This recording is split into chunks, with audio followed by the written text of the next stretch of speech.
Hey guys, what's up? Ace. As promised, finally, I'm here to do my own little video by myself, which is super awkward. I don't know how Zane does this because this is like heavily nerve-wracking and I don't even know where to look because I'm supposed to be looking at the camera, but you know, it's fine. That's neither here nor there. Let's get effing into it.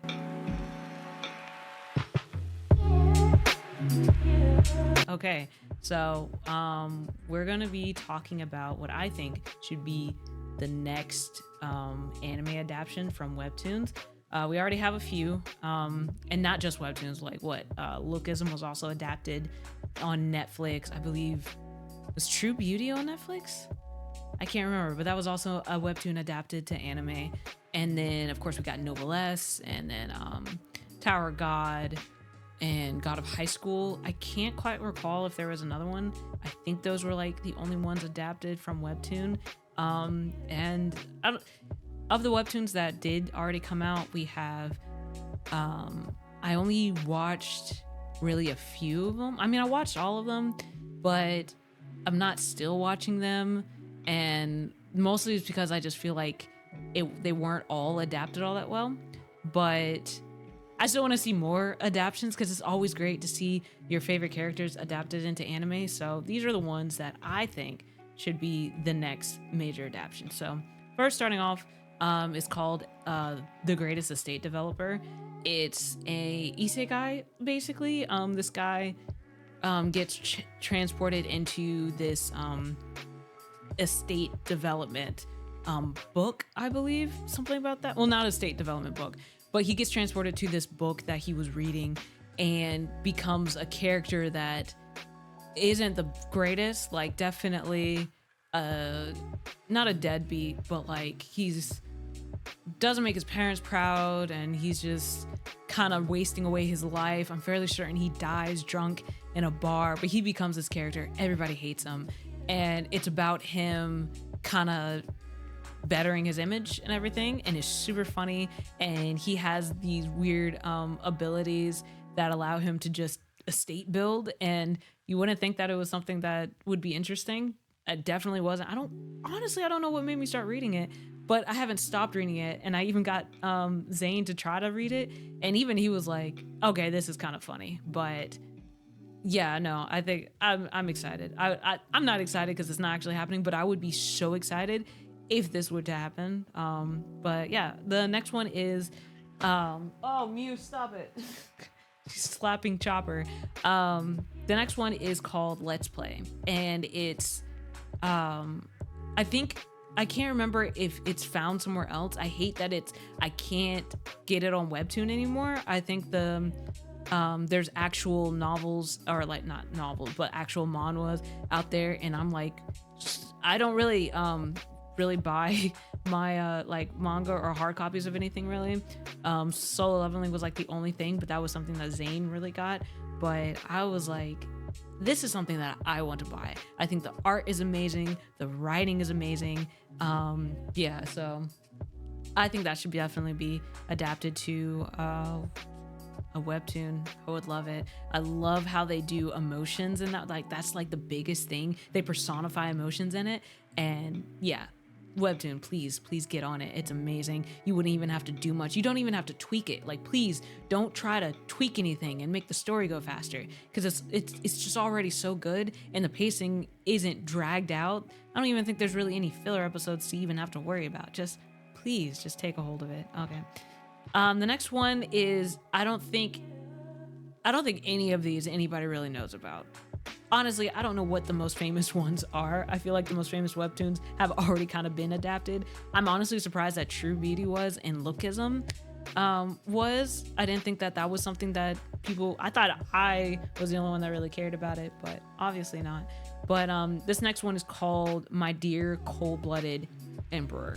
And I would want this to be adapted because it's one of the few, what's it called? I guess not the few, but it has a very strong female lead and a love triangle that I think you don't fully address. It actually address why one relationship doesn't work versus the other, instead of, I just pick him because of this reason, but the other person is actually really good for me too. But plot told me to pick this, and so I'm gonna pick them. But they actually go into, not only was it not something that the main girl could quite get into, but it was also, even the guy was like, I don't think that this works, and this is why. And we actually get a love interest for the other, for the secondary male lead, and that doesn't often happen. So I thought that was, I think it would be cool to definitely adapt. It's a bit of a period piece, but I mean, hey, they have what's it called? Jeez, I hate when I'm put on the spot and have to actually think about things. I don't know if anybody else has that problem, but I definitely have that problem. But any period piece, because it's set in like in it obviously not Japan, but like imagine Imperial Japan and samurais and everything and all that. It's obviously not Japanese, but that's like the vibe that I'm getting. But okay, let's go. Next one, Unordinary. And I'm honestly hesitant to bring this one up because my only caveat for this one would be get a different artist. And I hate, like, I love the writing and the art isn't exactly bad, but it's just like all the characters look exactly the same, just with different hairstyles.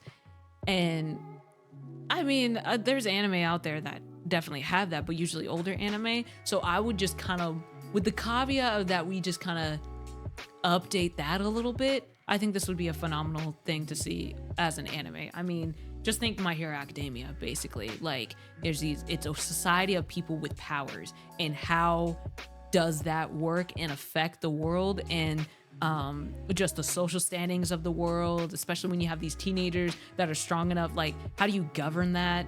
And like, I was kind of thinking that this is kind of My Hero before they establish heroes, and like, this is kind of what the world was like before, and it was like they had to establish heroes to fix the problems that's going on. That's not really the storyline of this at all, but like, that's kind of what I get at. And it's like the beginning of quirks or whatever, but they all have like these special abilities, very unique. And the main character, I think, is really cool because he's not your typical shonen main character, where they're like joke around all the time. He's like very Mew, please. He's like very you just have to, I don't want to give anything away because his character is one of the main reasons, and I don't say this often because usually I don't care about main characters, but his character is one of the main reasons I wanted, like, I kept reading it, and I would love to see some way that this is adapted as an anime, because I think the story is cool, the main character is cool, I think all the other characters and their struggles are really interesting as well. So yeah, no, please, I think that would be great. And the last one, and this one I don't actually think that it would be, but it is definitely one where it was one of the only webtoons that I read to like completion that was like, oh my gosh, this story is like really good and like sets up very, very well. It's called Siren's Lament, and it's a romance, love triangle, obviously, but there was just something about the story and like the twist of the characters that was just so amazing. And I would love to just see this adapted as an anime for everyone to kind of see and get into. But I mean, it was just a phenomenally written story. There was another one written by the same writer that was like, oh my God, that's going to be in the next video too, for sure. But yeah, so these, I think, yeah, Siren's Lament definitely should be made into webtoon. But I mean, yeah, that's really all I had. Let me know. I'm always reading webtoons constantly, and always excited to see anything adapted from any form of literature into anime, into live action. Maybe not necessarily live action, because sometimes that doesn't always go that well, but we get a lot of mangas adapted. Obviously that's what anime is, but to see manhwas as well has been absolutely amazing, and I want to keep seeing more, because there's some great story in manhwa, and I'm going to keep exploring this with you guys. So please stay tuned to my next video. I'm not sure what it's going to be about, but it might be something similar, might be something different, but no, it's going to be about manhwa, and that's what we're here for. But until then, I'm out.